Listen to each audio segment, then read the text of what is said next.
There's something deeply unsettling about being hated by your own family. Not strangers, not enemies, your own blood. The people who smile at you during dinner while secretly praying for your downfall. Tonight's story comes from a man I'll call Arjun. He's now a medical student in India, rational, educated, not someone who believes easily in ghosts or demons. But even today, when he talks about what happened to him at 15 years old, his voice still shakes. Because according to him, something entered his body after a visit to his ancestral village, and whatever followed nearly destroyed his entire family. To understand this story, you need to understand something about rural India. In many parts of the country, families remain tied to ancestral land for generations. Huge family homes are passed down from great grandparents to sons, cousins, brothers, and their children. But with inheritance comes resentment, especially when one side of the family becomes more successful than the others. Arjun's family originally came from a village near Jaunpur, a densely populated district in northern India known for old farmland, ancient homes, and deeply traditional communities. By the time Arjun was born, his parents had already moved to Maharashtra in western India, hoping for a better life. And compared to the rest of the family, they were doing well. His father had stable work. Arjun was brilliant in school. His younger sister was equally gifted. From the outside, they looked like the branch of the family that had escaped poverty. But according to Arjun, some relatives hated them for it. The strange events actually began long before Arjun was born. First, his aunt died from a mysterious illness doctors couldn't explain properly. Then one of his uncles almost died after suddenly becoming severely ill. The older members of the family became convinced something unnatural was happening. Now, whether you believe in spirituality or not, in many Indian households, unexplained illness is sometimes linked to black magic, curses, or ritual practices known locally as tantric rituals, especially in villages, especially among older generations. Arjun grew up hearing whispers about it, but he never took it seriously. Until 2013, he was 15 years old, and his entire family traveled back to their ancestral village for a wedding. The trip itself took almost 2 days by train. If you've never traveled through rural India by rail, imagine endless landscapes of farmland, tiny stations in the middle of nowhere, old villages flashing past the windows at night. By the time they finally arrived, it was evening, and standing at the center of the village was the ancestral house.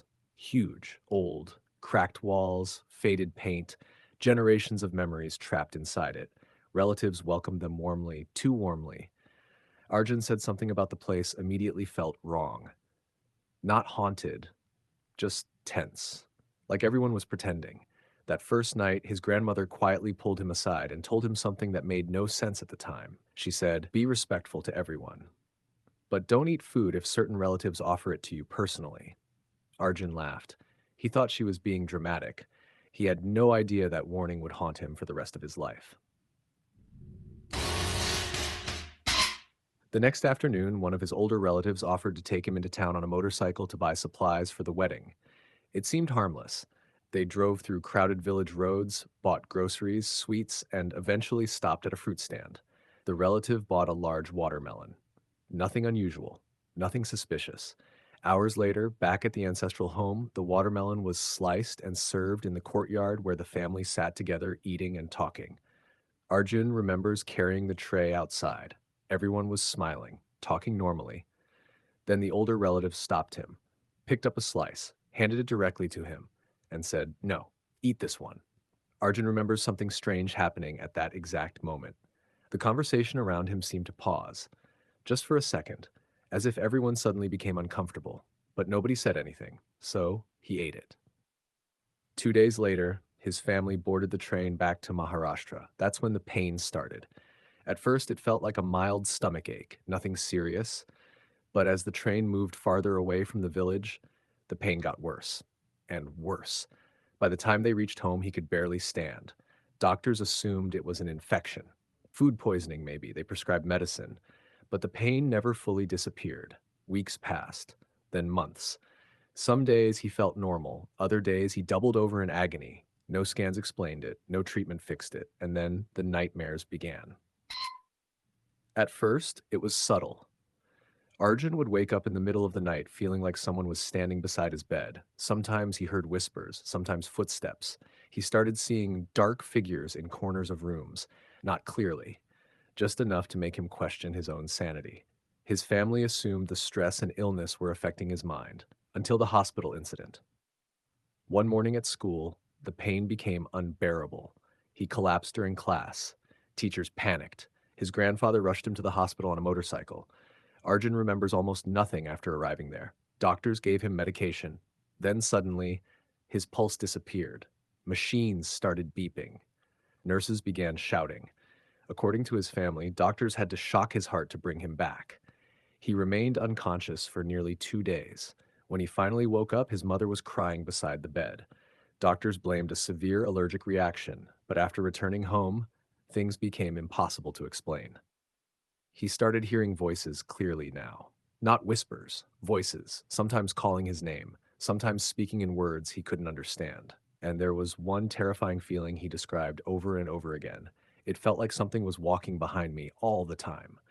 His grandmother became convinced the family curse had returned. So every Friday they took him to the famous Jivdani temple Bolsakya. Now this place is important. Jivdani temple sits high on a hill near Mumbai. To reach it, devotees climb over 1,000 steep steps. People go there seeking blessings, healing, and protection from suffering. And according to Arjun, something strange happened every time he entered. The moment he stepped inside the temple grounds, the fear disappeared, the pain eased, the voices stopped. He felt normal again. But every single time he walked back down those steps, the heaviness returned, as if something had been waiting outside for him, watching, patiently. Months passed. Arjun stopped behaving like himself. He isolated himself, barely slept, refused to go out alone. Then came the night everything changed forever. One evening, he visited a small local temple dedicated to Mahadev, another name for Shiva, one of Hinduism's major deities. The evening prayer ceremony had already begun. Oil lamps flickered, bells echoed through the temple. Priests chanted prayers rhythmically. And suddenly, Arjun froze. One of the priests noticed immediately. His eyes had widened unnaturally. He wasn't blinking. He was staring at the prayer altar like he was terrified of it. Then, his expression twisted into something the priest later described as inhuman. The bells started ringing louder, the chanting intensified, and that's when Arjun started screaming. Not screaming like a scared teenager, screaming like someone in agony. People rushed to restrain him, and according to witnesses, his strength became unbelievable. A thin 15-year-old boy was throwing grown men aside. Then his voice changed. Deep, aggressive, completely different. One priest leaned close and asked, "Who are you?" And the voice answered, "My name is Rohan." The family went silent because Rohan was the name of a dead relative, a cousin who had died years earlier under disturbing circumstances, and his father was the same man who had handed Arjun the watermelon. That was the moment the family became convinced someone had performed a ritual using the dead relative's spirit. Whether you believe that or not, Arjun's condition became terrifying afterward. He started sleepwalking every night. His family would wake up at 1 or 2 a.m. and find him wandering through the house with his eyes closed, repeatedly walking into walls without reacting to pain. Sometimes he spoke in another voice. Sometimes he became violent. Sometimes he stared into corners and whispered to people nobody else could see. His younger sister became too afraid to sleep alone. And then came the most disturbing part. Arjun later said that during those moments, he could still partially hear and see what was happening, but he couldn't control his body, like being trapped inside himself while something else moved him around. Finally, the family contacted a spiritual healer near Allahabad, now officially called Prayagraj. The healer warned them immediately, if this attachment is real, taking him to holy places will make it fight harder. And he was right. Every time the family tried taking Arjun near temples during the journey, he became aggressive, panicked, almost animalistic. So they lied to him. They told him they were taking a family vacation to the mountains. But during the drive, the healer secretly called and began reciting prayers through the phone. Minutes later, Arjun suddenly passed out. When he woke up hours later, they had already arrived.